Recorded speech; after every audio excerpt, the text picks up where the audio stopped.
श्री कृष्ण कन्हैया लाल की, श्री सतगुरु महाराज की, श्री श्यामा महारानी की, महाराजा श्री छत्रसाल जी की, स्वामी श्री लालदास जी महाराज की, तीनों पुरी धाम की, श्री बाबा दयाराम साहेब की, महाराज श्री जवाहरदास साहेब की, महाराज श्री राम रतन दास साहेब की, समस्त सुंदर साथ की।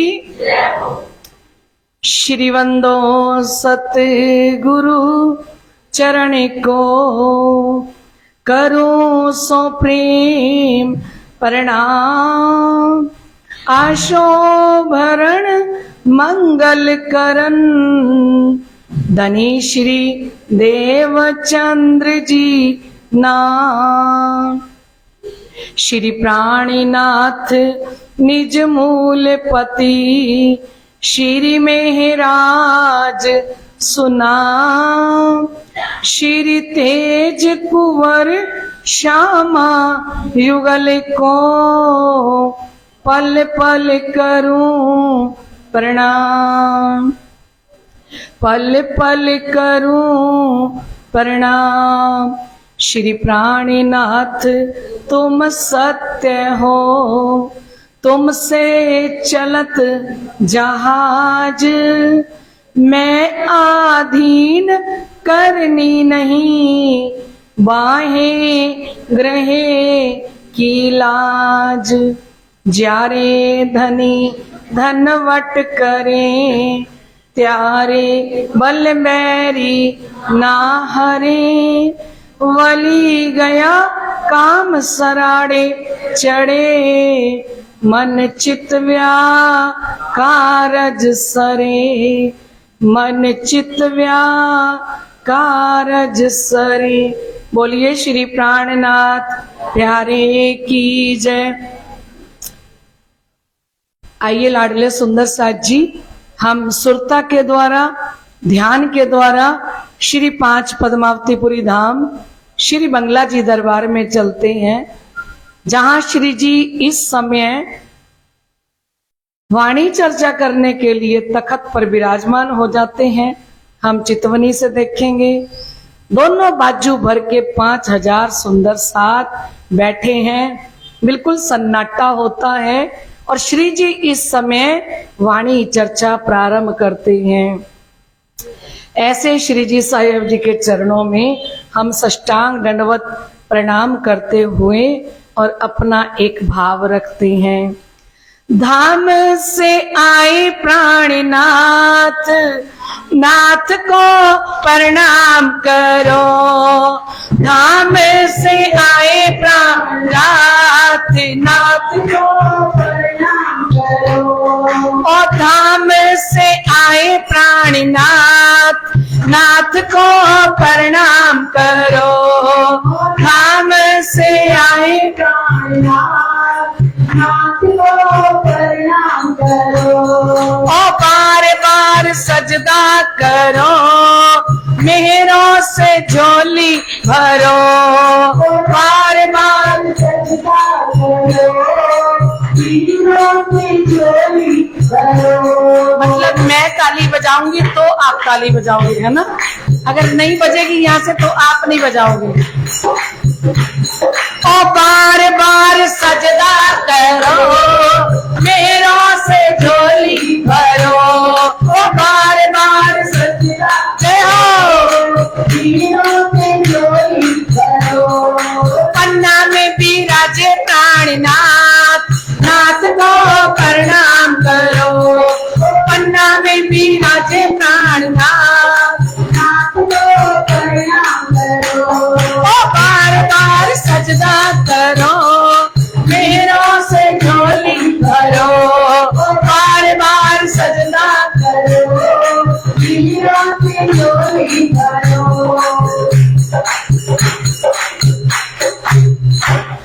गुम्मट में डेरा लगाया, मूल मिलावा बनाया।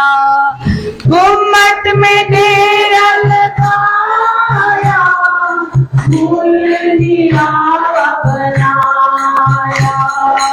जिसने है सर को झुकाया, शिव जी की रहमत वो पाया। जिसने है सर को झुकाया, शिव जी की रहमत वो पाया। बार बार सजदा करो, मेहरा से झोली भरो, बार बार सजदा करो, मेहरा से झोली भरो। गुम्मट में विराजे प्राणनाथ, नाथ को प्रणाम करो।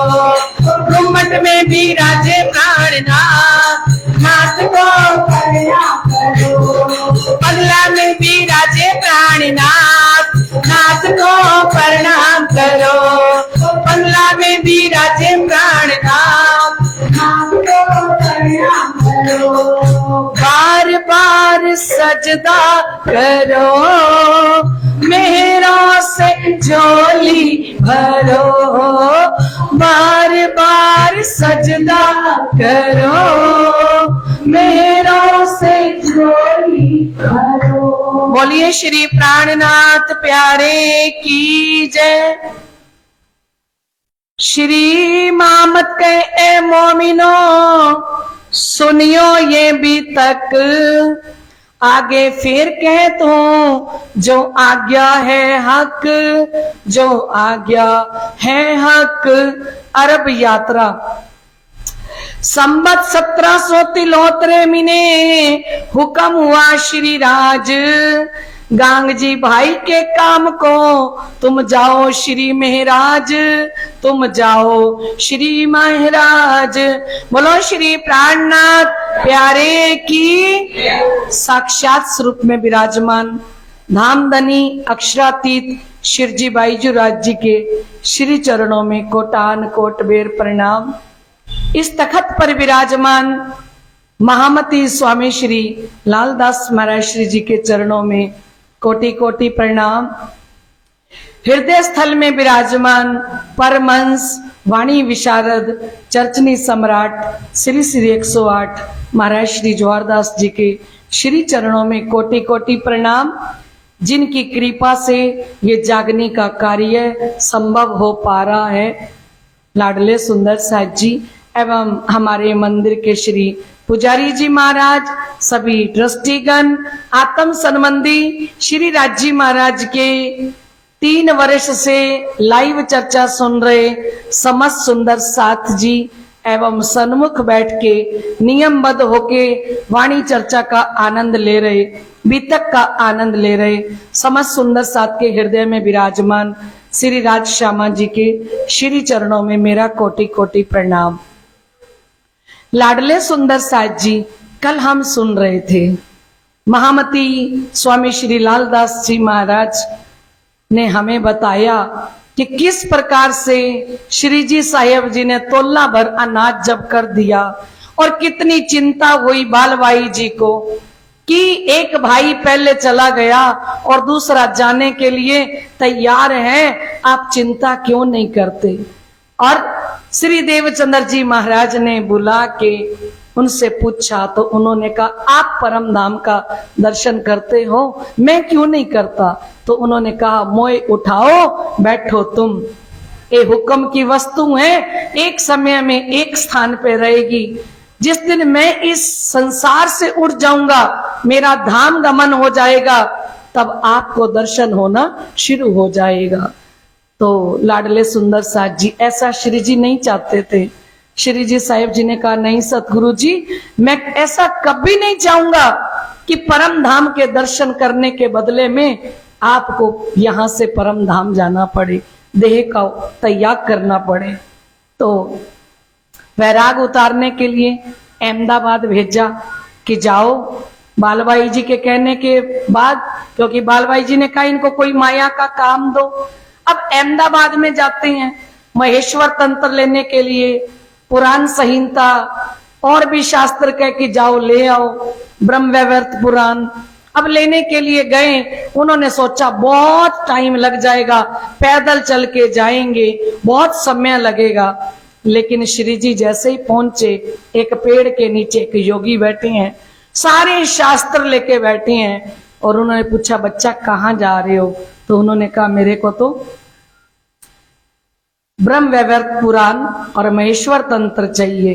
तो उन्होंने कहा ये पेड़ के नीचे जो गठड़ी पड़ी है ना, इसमें है। धनी ने सोचा कहाँ श्री इंद्रावती की आत्म को भटकाएं। वो कौन थे?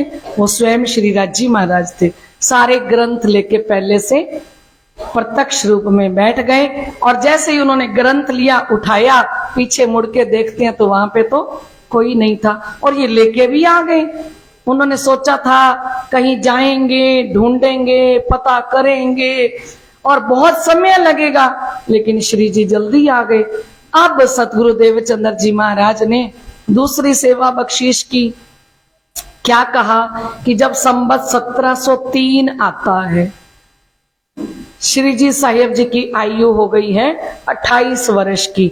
याद रखना, जब अरब जा रहे हैं आयु कितनी है? 28 वर्ष की। अभी हमारे बच्चों की आयु को देख के आप समझ सकते हो यहाँ कितने बच्चे बैठे हैं जिनकी 28 वर्ष की आयु होगी। उनको देख के समझ सकते हो कि कैसे हैं श्री जी साहेब जी, है ना। तो 28 वर्ष की उम्र में सतगुरु धनी श्री देवचंद्र जी महाराज ने हुक्म दे दिया कि अरब देश के अंदर गांगजी भाई का छोटा भाई खेता भाई रहते हैं, और उनको 25 वर्ष हो गए हैं, और इतने समय से वो वहां व्यापार कर रहे हैं। और आप जाओ श्री महाराज, और जाके उन्होंने इतना सारा धन दौलत पैसा इकट्ठा कर रखा है, तो वो धन दौलत पैसा आ जाएगा। यहाँ पे तो सुंदर साथ की जमात चाकला मंदिर के अंदर श्री 5 नवतनपुरी धाम में चाकला मंदिर, गांगजी भाई का घर, वहां सुंदर साथ की जमात तो बढ़ती जा रही है, और सुबह दोपहर शाम लंगर लगा हुआ है। और वो एक दिन नहीं, 34 वर्ष तक गांगजी भाई के घर में सुबह भी सुंदर साथ को नाश्ता कराया जाता है, दोपहर को भी भोजन कराया जाता है, और रात को भी। और सारा दिन दूध दही मक्खन अनंत प्रकार के मेवे मिठाइयां वो 34 वर्ष तक श्री कृष्ण जी लेके आते हैं। छोटे बच्चे थे ना, उनके लिए खिलौने लेके आते हैं, और अनंत प्रकार के मेवे मिठाइयां लेके आते हैं। हमें लगता है 2 महीने लंगर चलेगा, 2 महीने। उन्होंने कितना टाइम चलाया? एक बार सारे बोलना अपनी जुबा से, कितने वर्ष? 34 दिन तो नहीं ना, कितने? 34 वर्ष तक। फिर गांगजी भाई को कोई कमी आई होगी? है चिड़ी चोंच भर ले गई, नदी ना घट्यो नीर, सेवा करत ना घटत है, कह गए दास कबीर। हम दान नहीं कहते, हम सेवा कहेंगे कि क्या घट जाता है ना। और गांगजी भाई की खुशियों की कोई सीमा ही नहीं है ना। और उन्होंने कहा सतगुरु देवचंद्र जी महाराज ने कि खेता भाई गए हुए हैं, और यहाँ पे तो लंगर भंडारे नित्य प्रति चल रहे हैं, और उन्होंने इतना पैसा कमाया है अरब देश में जाके, और वो भी आ जाए तो सेवा में लग जाए, है ना। तो जैसे ये बात हुई तो कहते जो ये आवे साथ में तो सेवा होवे श्री राज, सो शोभा होवे तुमको पूरे होए सब काज। सतगुरु देवचंद्र जी ने कहा ये शोभा हो सकती है तुम्हें मिलने वाली हो। किनको कह रही है? श्री मेराज जी को, क्योंकि ये तो शोभा है, धनी आपको देना चाहते हो और सारे आपके मन के मनोरथ पूर्ण हो जाए। तो श्री देवचंद्र जी ने जैसे ही कहा, श्री महाराज जी ने उसी समय उनका हुक्म को मान लिया। ये नहीं कहा घर से पूछ के आऊंगा, धनबाई माता जी से सलाह करूंगा, पिताजी से सलाह करूंगा, भाइयों से सलाह करके फिर बताऊंगा। और ये नहीं कहा कि आपके बेटे हैं ना बिहारी जी, उनको भेज दो, और गांगजी भाई के बेटे हैं ना श्याम जी और मान जी, उनको भेज दो। कितने दिन लगते हैं जाने में? 40 दिन। और 40 दिन की कोई रोटी बांध के ले जा सकता है साथ में? कोई ऐसा भोजन ले जा सकता है कि 40 दिन तक नाव चले पानी के अंदर हैं, और 40 दिन का सफर करके हुक्म को मानना। किसका हुक्म? हमें शिक्षा भी लेनी है, हमें खाली सुननी नहीं है। अभी तक चर्चा खाली सुननी नहीं है। जब तक सुन के हम इस बीतक वाणी चर्चा को अपनी रहनी में नहीं लेके आएंगे, तब तक हमारी जागनी नहीं होती सुंदर साथ जी। क्योंकि कहने कई मुख थे, बिन रहनी ना होवे काम, रहनी रूप पहुंचावी। रहनी ने ही हमारी आत्मा को परम धाम पहुंचाना है। ये बात हमें सबको याद रहे कि हम जो करके दिखाएंगे ना, खेल के अंदर परम धाम में तो ये सब इच्छा से मंगावे, पर सखियों को सेवा भावे। वहां तो सब कुछ इच्छा से प्रकट हो जाएगा। सेवा कहां करनी है? यहाँ। हुक्म का पालन कहां करना है? यहाँ, खेल के अंदर। सतगुरु कहां मिले हैं हमको? खेल के अंदर। सतगुरु के अंदर कौन बैठे हैं? साक्षात धाम के धनी। आंखा खोल तू आप अपनी, निरख धनी श्री धाम।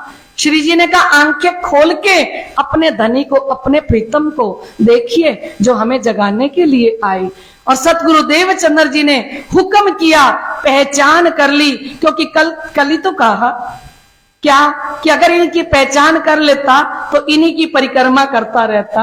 अब हुक्म के लिए मर मिटे हैं जाने के लिए। अब जामनगर से चलेंगे, अरब देश तक जाएंगे, वो सारी परिक्रमा है उनकी। बोलो श्री प्राणनाथ। जिसको उन्होंने कहा दई प्रदक्षिणा अति घनी, करूं दंडवत प्रणाम, सौ साधना मनोरथ पूर्जो, मारा धनी श्री धाम। जब हम सतगुरु के हुक्म के लिए सेवा करने के लिए निकलते हैं, धनी के हुक्म के लिए सेवा करने के लिए निकलते हैं, चाहे हम सब्जी मंडी में सब्जी खरीदने जा रहे हैं, चाहे हम राशन खरीदने जा रहे हैं, चाहे हम भोजन बना रहे हैं सुंदर साथ के लिए, जो भी सतगुरु ने कहा, अगर हम सतगुरु का हुक्म मान के कोई कार्य करने के लिए जाते हैं, वो कार्य हमारा परिक्रमा बन जाता है। क्योंकि हमारे हृदय में किसका हुक्म होता है? हमारे सतगुरु जी का, हमारे धनी जी का। क्योंकि हम माया के काम के लिए नहीं जा रहे। यहां जा रहे हैं श्री मेराज ठाकुर जी तो अपने लिए धन दौलत पैसा कमाने के लिए अरब देश में नहीं जा रहे। अरब देश में किसके लिए जा रहे हैं? हम जाते हैं कहीं भी, हम अपने लिए पैसा कमाने के लिए जाते हैं। और इनको नहीं पता वहां कितना समय लगेगा। इन्होंने घर में भी बात की होगी कि मेरे को तो हुक्म मिला है सतगुरु देवचंद्र जी का, और तैयारी की और चल पड़ते हैं। और क्यों? क्योंकि उन्होंने कहा फागुन के महीने में नाव चलती है, सतगुरु देवचंद्र जी ने कहा, और 40 दिन में पहुंचती है। फागुन के महीने में तेज हवा चलती है और 40 दिन में नाव अरब देश में पहुंच जाती है। तो इस समय में गांगजी भाई ने अपने हाथों से एक पत्र लिख के दिया। क्योंकि वो कैसे पहचानेंगे? कौन? खेता भाई छोटे भाई हैं, उनको क्या पता ये श्री मेहराज जी कौन है? क्योंकि इनकी जागनी तो अभी हुई है ना। वो जब थे घर में तब उन्होंने इनको देखा हुआ थोड़ी है। तो देखा नहीं हुआ तो क्या किया गांगजी भाई ने? एक पत्र लिख के दे दिया। और पत्र लेके दे दिया, और श्री जी साहिब जी नाव के अंदर बैठ के 40 दिन का सफर तय करते हुए कहां जा पहुंचे? कितनी भूख भी लगी होगी, प्यास भी लगी होगी, कितने दुख। हमें पन्ना जी जाना होता है, हमारे लिए इतनी अच्छी ट्रेन चल पड़ी है, हमें 3rd AC में, 2nd AC में बैठ के वहां पहुंचना होता है 1 दिन और 1 रात में। तब भी हम पहुंच के कहते हैं ओए बड़ा थक गए, है ना। यहां से करनाल जाएं, अपनी गाड़ी में बैठ के जाके कमरे में ऐसे लेटते हैं, भाई ओए अभी एक बार थोड़ी देर तो पैर सीधे करेंगे, बहुत थक गए हम, है ना। और ये श्री जी साहिब कैसे गए हैं? 40 दिन, है ना। कितना लंबा सफर रहा होगा, है ना। और कहते हैं कि जाते ही, अब उनको क्या पता खेता भाई जी को कि ये कौन है, इन्होंने जाते ही पहले प्रणाम जी बोला और प्रणाम जी बोल के खेता भाई के हाथ में पत्र दे दिया। और जैसे ही गांगजी भाई का हाथ का लिखा हुआ पत्र छोटे भाई खेता भाई जी ने देखा तो वो बड़े खुश हुए। कहते हैं बहुत सुख पाइया रखे अपने साथ। श्री महाराज जी को देखते ही बड़ा सुख मिला और अपने पास उनको रखते हैं। और अब व्यापार का जो सारा काम है ना वो सारा धीरे धीरे श्री महाराज जी को सौंप देते हैं। और श्री महाराज शिरजी साहिब जी कहते हैं तुम नौतनपुरी को चलो दुनी बहुत तक जमा किया। क्या कहा? सारे बोलो क्या कहा? कि तुमने यहाँ का धन बहुत इकट्ठा कर लिया, अब श्री 5 नौतनपुरी धाम में चलो है। और इस समय में श्री जी साहिब जी वहां जाके खेता भाई को वाणी चर्चा सुनाते हैं। कौन है खेता भाई? गांगजी भाई के छोटे भाई हैं। जाके श्री महाराज जी ने उनको वाणी चर्चा सुनाई और कहते जैसे चिकने घड़े के ऊपर एक बूंद पानी नहीं ठहरता ना, इस तरह से एक छींट भी उनको नहीं लगी। और बार बार श्री महाराज ठाकुर जी शिरजी साहिब जी कहते रहे इनको उतले चलो तो सेवा होए श्री राज। ये सारा धन दौलत पैसा वहां लेके चलो और आप भी चलो। तो जाके धनी श्री देवचंद्र जी की और सुंदर साथ की सेवा हो। भाई है गांग जी का, इनसे होता है काज, क्योंकि ये गांग जी भाई के भाई हैं। अब ये वहां चले तो तन मन धन से सेवा करें, है ना। लेकिन खेता भाई ने पहले ही कह दिया श्री महाराज ठाकुर जी को कि देखो श्री महाराज, मैंने जो पैसा कमाया है ना, मैंने ब्याज के ऊपर ब्याज लगा लगा के, चक्रवृद्धि ब्याज लगा लगा के ये पैसा कमाया है और मेरा पैसा कभी भी सेवा में नहीं लगेगा। मेरा पैसा कभी भी सेवा में नहीं लगेगा। मेरा पैसा या तो अग्नि में जलेगा या पानी में जाएगा या राज दरबार में जाएगा, लेकिन मेरा पैसा सेवा में नहीं लगेगा, क्योंकि मेरी नेक कमाई नहीं है। मैंने छल कपट झूठ फरेब से ये पैसा इकट्ठा किया है। और जो छल कपट झूठ फरेब की कमाई होती है ना, वो कमाई कभी भी सेवा में नहीं लगती। अगर हमसे धनी सेवा के लिए पैसा लेते हैं ना, और कह के लेते हैं या हृदय से उपजाते हैं, तो सोचो, क्योंकि सेवा अपनी मर्जी से नहीं होती, चाह के भी सेवा नहीं होती। खेता भाई चाहता तो कितनी सेवा कर लेता, पता कितना सोना चांदी पैसा इकट्ठा किया हुआ। कितने वर्ष हो गए थे उनको बाहर गए हुए?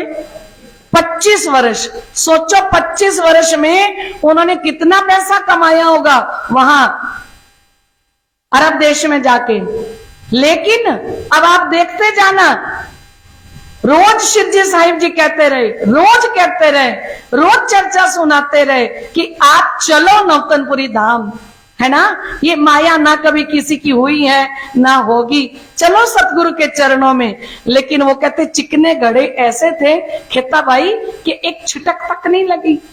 तो कहते 4 बरस परिवार थे रहे बरारब। जब श्री प्राणनाथ जी को वहां पे 4 वर्ष हो गए चर्चा सुनाते सुनाते। कितने वर्ष हो गए?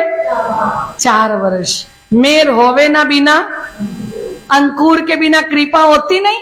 4 वर्ष हो गए चर्चा सुनाई जा रही है, सुबह सुना रहे हैं, रात को सुना रहे हैं। श्री जी चर्चा शुरू करते और वो ना अपने पैसे की बात शुरू करते, बीच में ही बोल देते कि ना मैंने उससे भी इतना पैसा लेना है।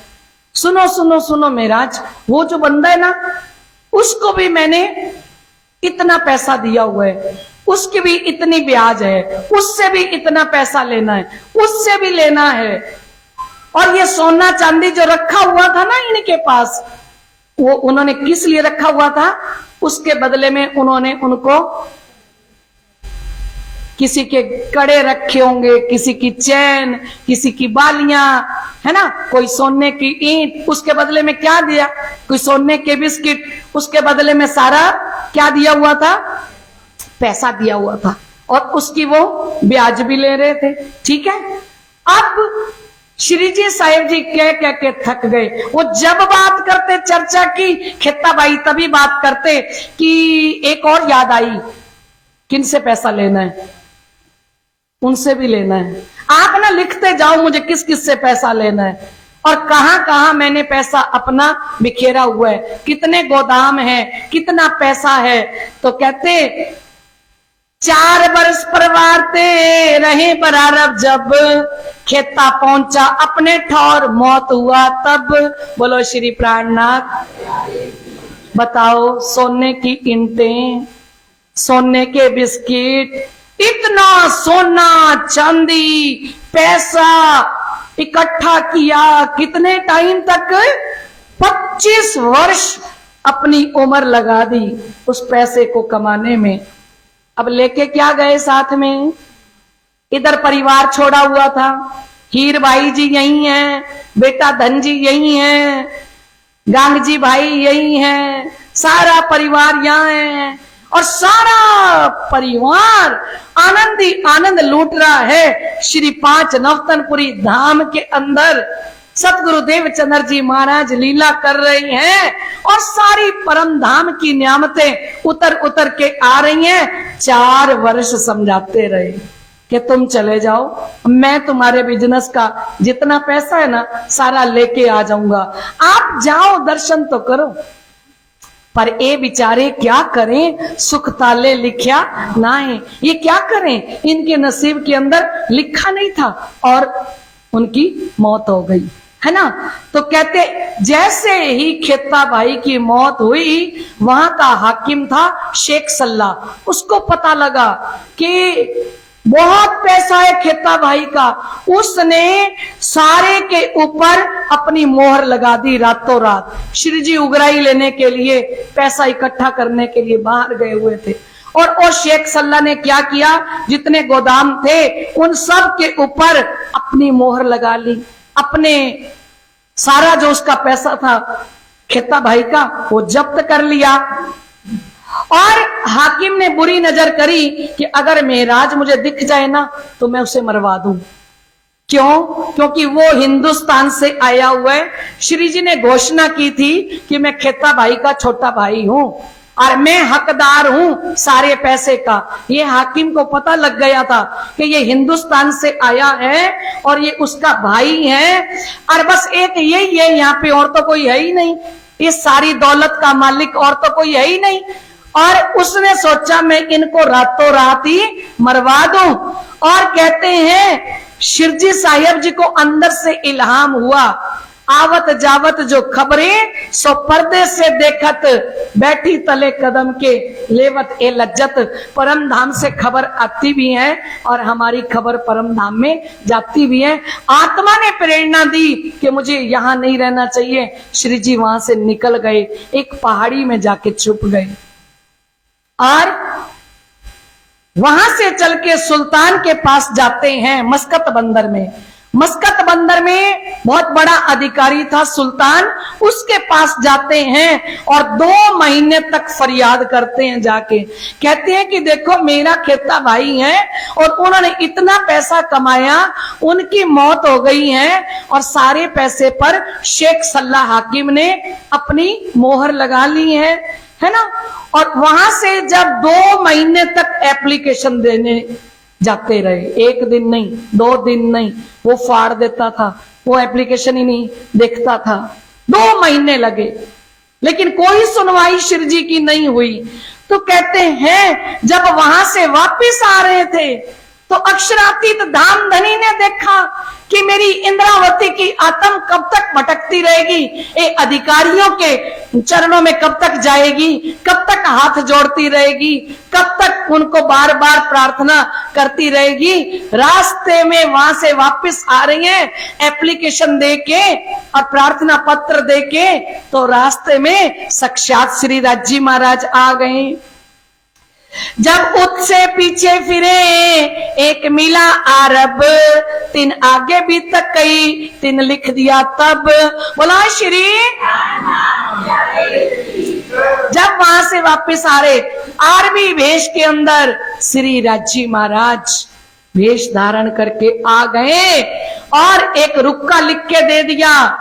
और श्री राजी महाराज ने कहा देखो तुम डरना मत, क्योंकि उनको सारी बात बताई। उन्होंने कहा क्या हुआ? बोले मेरा भाई खेता भाई की मौत हो गई है और मेरे खेता भाई की जितनी दौलत है उस सारी दौलत पर शेख सल्ला ने अपना अधिकार जमा लिया है, सारी दौलत जब्त कर ली है।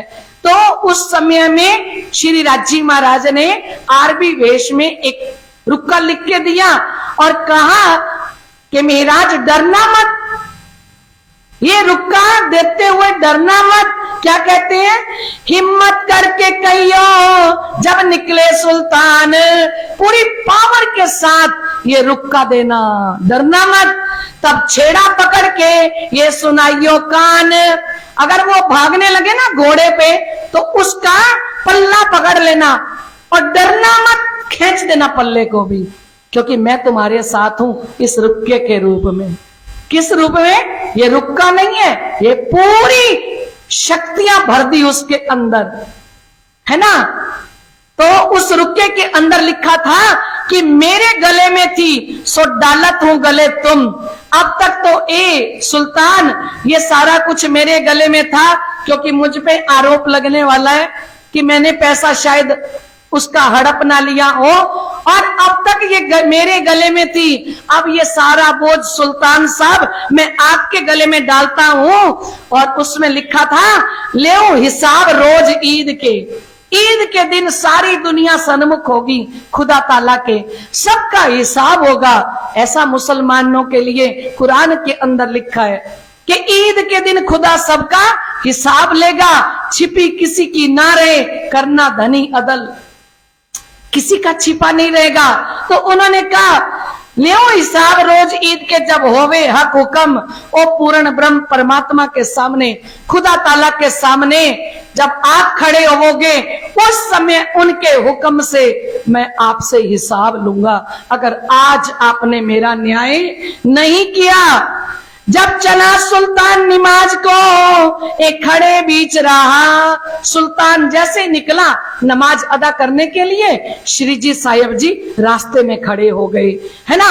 धाय के दामन झट गया, टूट गई कस्ता। बोलो श्री प्राणनाथ।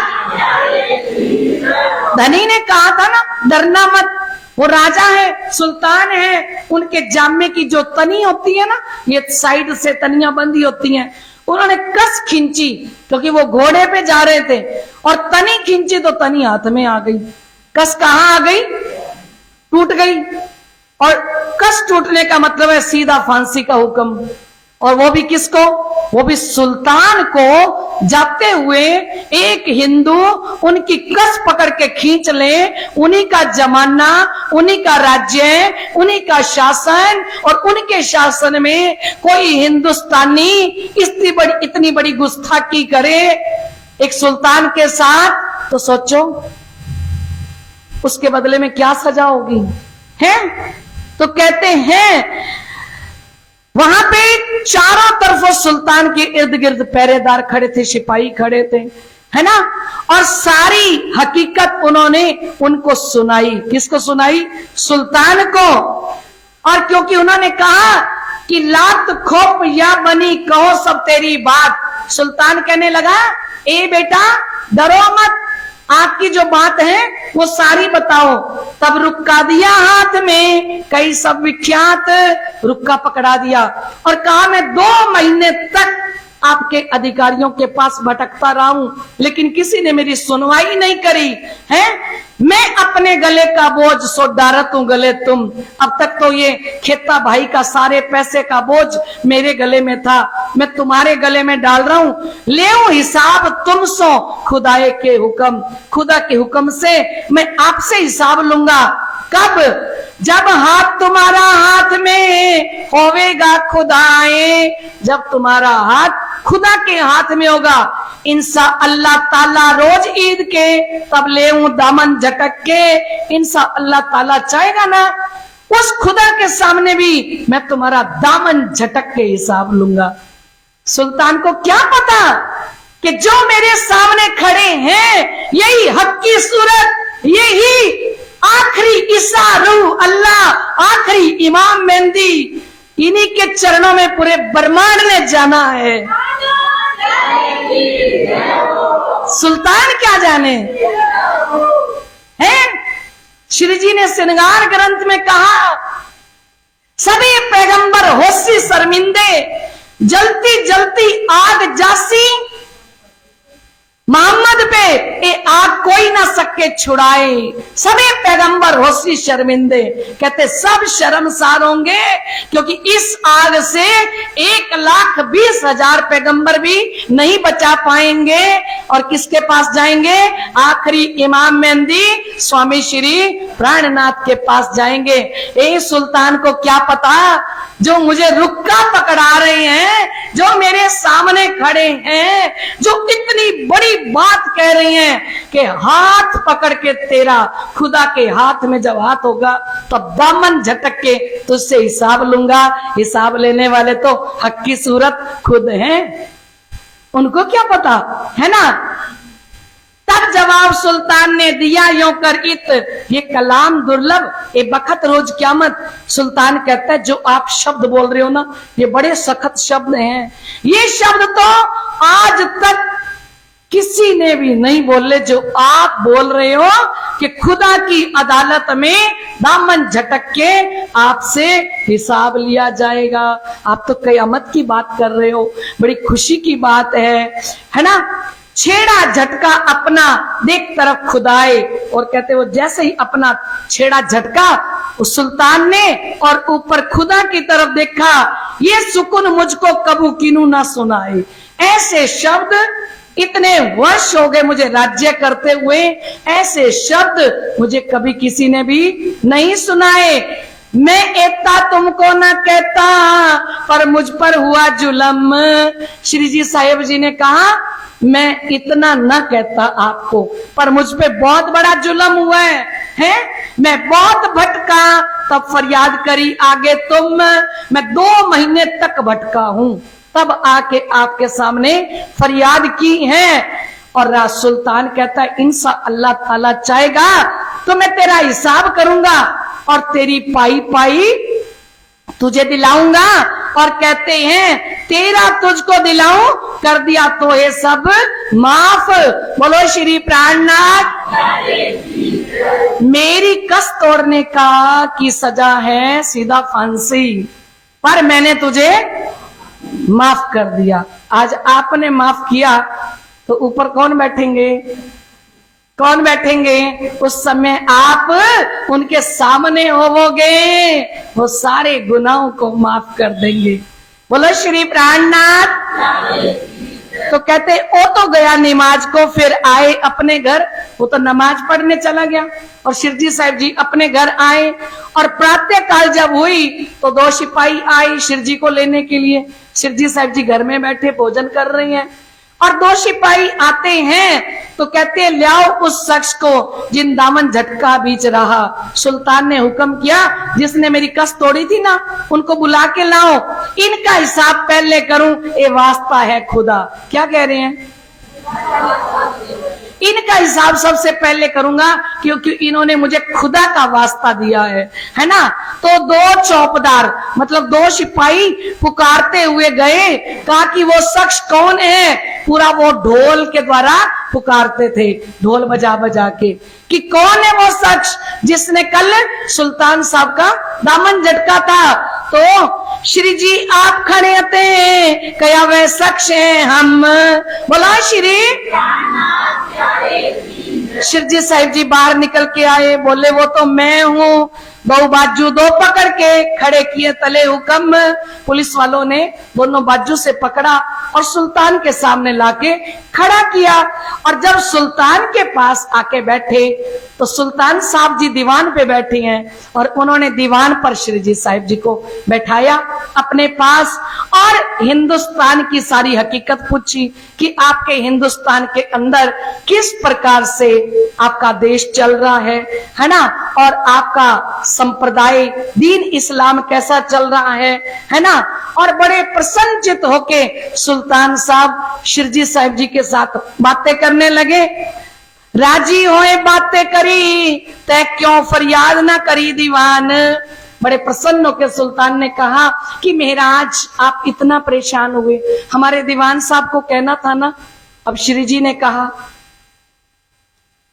भली बुरी इन दुनी की जिन रखो चित लाए, सूरत पक्की करो कि दुनिया के अंदर कोई भला बुरा जो भी करे तो श्री जी कहते हमें नहीं करना, उसके साथ टिट फॉर टैट नहीं करना। क्या करना है? श्री जी ने कहा चित्त में ही ना रखो। अब ये पास में बैठे हैं दीवान, साथ ही बैठे हैं। उसने सोचा मैं तो मर गया, ये क्या पूछ रही है।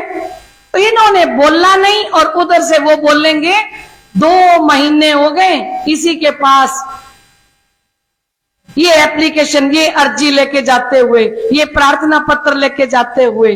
तो कहते हैं और वो पहले कल तो बोल के आए थे श्री जी साहिब जी कि मैं बहुत भटका, नहीं तो मैं आपको नहीं कहता, मैं 2 महीने तक भटका हूं। वो बात तो उनको पता लगी कि भटके तभी तो मेरी कस तोड़ी है, किसी ने इनको सुना नहीं तभी तो ये नौबत आई कि मेरी कस पकड़ के तोड़ दी है। तो कहते हैं राजी होए बातें करी ते क्यों फरियाद ना करी दीवान। तब बचाया तिनको मैं ना सुनाई कान। बोलो श्री प्राणनाथ। जो दुख ना देवे किनको सोई मुसलमान, मुसलमान का नाम धराया मेहरबान। ये राजा को भी पता है, सुल्तान को भी, कि देखो कितने भले मानस हैं कि इनकी अर्जी एप्लीकेशन इतने टाइम तक उसने नहीं सुनी, कल बोल के आए हैं और आज दीवान बैठा है, उस दीवान को इन्होंने बचा लिया। श्री जी ने सोचा पता नहीं बेचारे का घर का परिवार का गुजारा कैसे होता होगा, और मैंने जरा सा कह दिया, इसी को कहा था 2 महीने हो गए इसके पास जाते हुए, इन्होंने तो नहीं सुनी हमारी बात। तो उसी समय क्या करता सुल्तान, उसको नौकरी से हटा देता और उसके घर परिवार के बच्चों की रोजी रोटी कैसे चलती। श्री जी साहिब जी कहते हैं, स्वामी लालदास जी महाराज फरमाते हैं तब बचाया तिनको मैं ना सुनाई कान। मैंने तो इनको कहा ही नहीं दीवान जी को, है ना। तो कहते बहुत राजी भये, सिर हिलाया सुल्तान साहब ने, बहुत अच्छा, मतलब मैं जानता हूं है। शेख सल्ला की करी फरियाद कि शेख सल्ला को बुलाओ।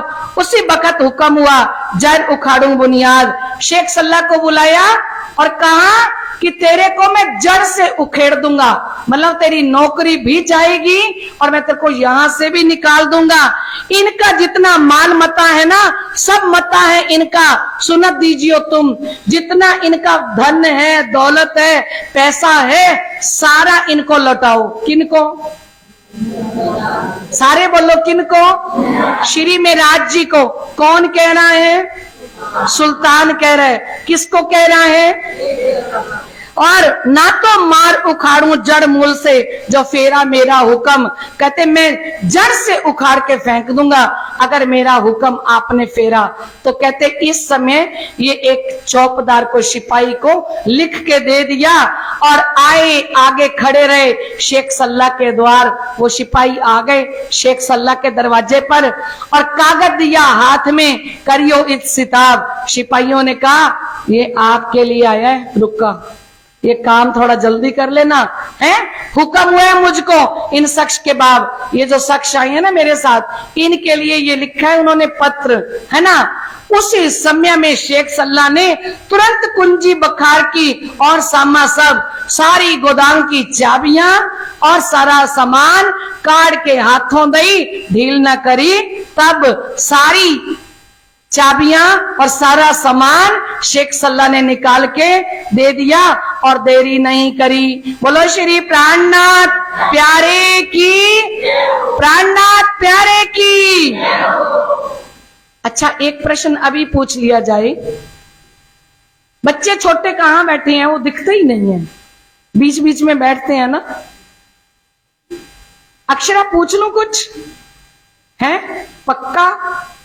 अच्छा, वो सतगुरु देवचंद्र जी महाराज से चर्चा सुनते थे, तो वो भाई का नाम क्या था जो उन्होंने कहा था गांग जी भाई को और इनके सतगुरु को जामनगर से निकाल दो?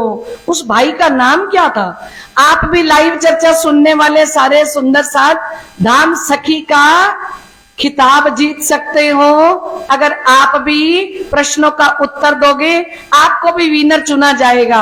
और हमारे श्री गंगानगर के अंदर जो कार्यक्रम है ना 29 सितंबर से 1 अक्टूबर तक, उसमें आपको धाम सखी का प्राइज दिया जाएगा। सभी मेले पे आ जाना प्राइज लेने के लिए, ठीक है? और आप सभी जवाब दोगे, सभी को प्राइज मिलेगा। हाथ खड़े करो, किसको पता है? बिट्टू को पता है, रविंदर जी को पता है। हाँ जी रविंदर जी, वाह, बोलो श्री, जोर से ताली तो बजा दो। प्राणनाथ प्यारे की, श्री सतगुरु महाराज की, प्राणनाथ प्यारे की, श्री सतगुरु महाराज की। कितना अच्छा लगा ना? एक प्रश्न एक दिन पूछा गया तो हमारे रविंदर जी ने उसका जवाब दिया। अब समय हो चुका है, हम चौपाई दोहराएंगे। बोलो श्री प्राणनाथ प्यारे की, श्री सतगुरु महाराज की। ये वाली घड़ी सही है या वो वाली सही है? इसमें 1 मिनट पड़ा है, वो वाली सही है। अच्छा, तो फिर तो ठीक है, बच गई है ना। 2 मिनट और है हमारे पास। अच्छा, तो ये बताइए, अभी अभी जो सुना, ये बताइए कि खेता भाई को अरब देश गए हुए कितने वर्ष हो गए थे? अभी अभी सुना आप सब ने। प्राइज मिलेगा सभी को, जो भी कोई बताएगा। हाँ, 25 वर्ष हो गए थे। बोलो श्री प्राणनाथ प्यारे की। हमारे मंदिर के ट्रस्टी श्री अमोलक राज जी सेठी जी के पोते ने, क्या नाम है आपका? आरुष ने जवाब दिया है। आरुष प्राइज लेके जाना। आ जाओ मेरे पास, अभी आ जाओ। आ जाओ रविंदर जी, आप भी आ जाओ। आरुष पहली बार, पहले दिन ही आई हो क्या? ये कहते आप जो बोलते हो मैं ध्यान से सुनता हूं, मुझे भी पता लग गया। ये मुझे कहते हैं कि जो आप बोलते हो ना उसको मैं ध्यान से सुनता हूं। बोलो श्री प्राणनाथ प्यारे की। पहली बार आरुष ने जवाब दिया है मंदिर के अंदर। आप जोर से क्लैपिंग करिए। प्राणनाथ प्यारे की, श्री सतगुरु महाराज की। और रविंदर जी ने यह साबित किया है कि क्लास में कोई छोटा और बड़ा बच्चा नहीं होता, ठीक है? जवाब देने का हक सभी को है। ये ना सोचे मैं कैसे जवाब दूं, है ना? बोलो श्री प्राणनाथ। हमारे रविंदर जी के लिए क्लैपिंग नहीं करोगे? ताली बजाओ।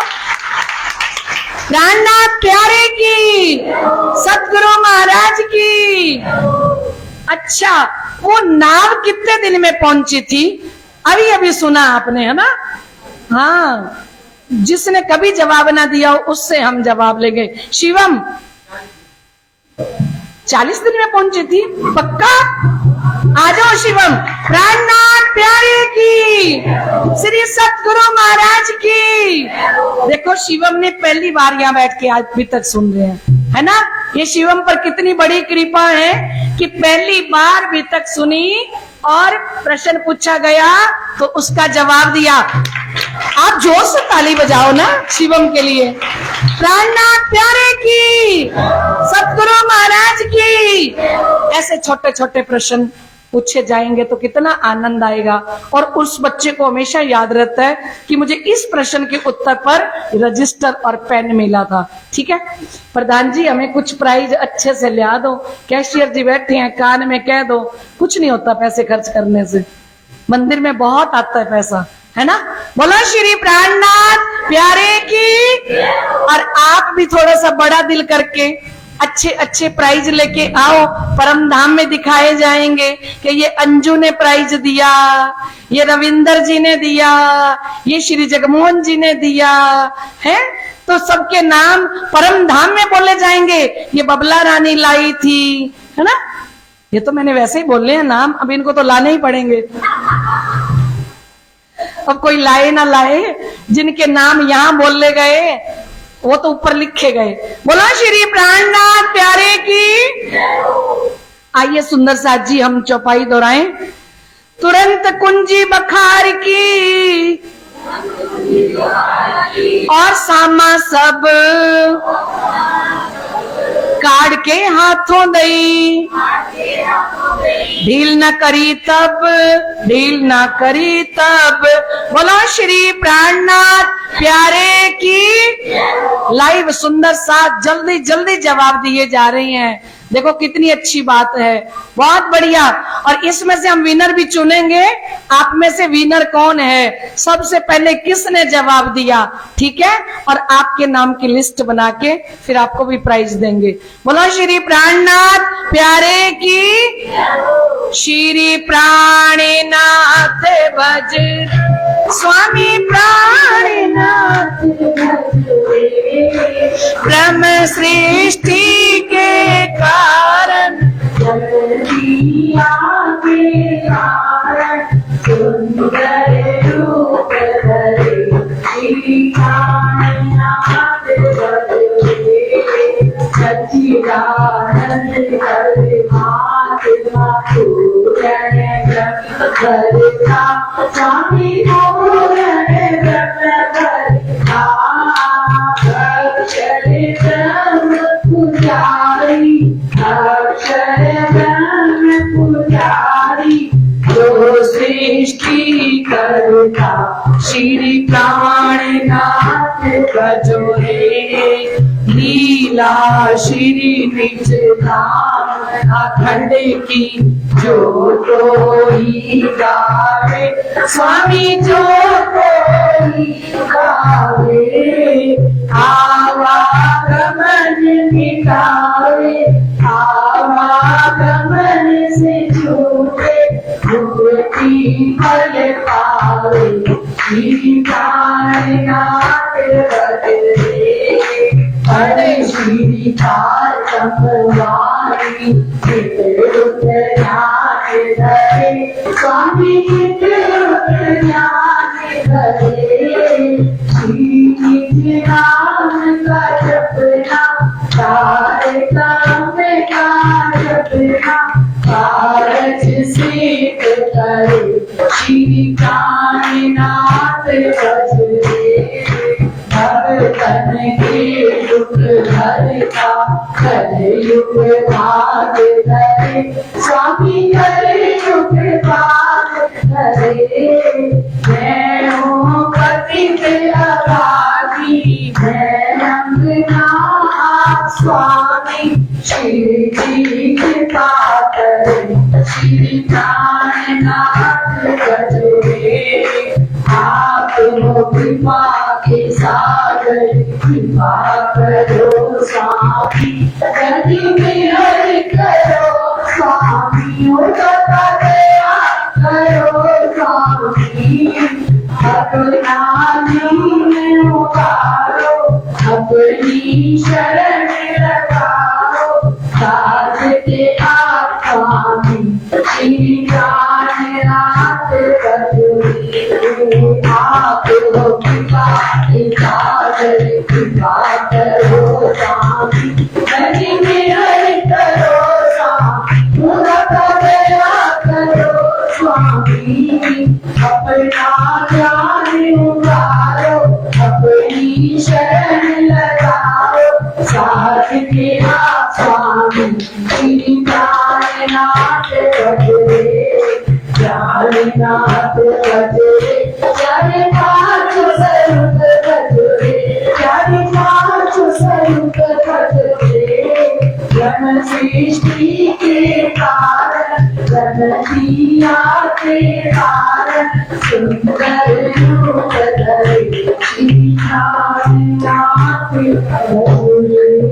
सभी हाथ उठा के जयकारा लगाएंगे। प्राणनाथ प्यारे की, श्री प्राणनाथ प्यारे की, श्री सतगुरु महाराज की, श्री श्यामा महारानी की, महाराजा श्री छत्र सालजू की, स्वामी श्री लालदास जी महाराज की, तीनोंपुरी धाम की, आज के आनंद की। प्रणाम जी।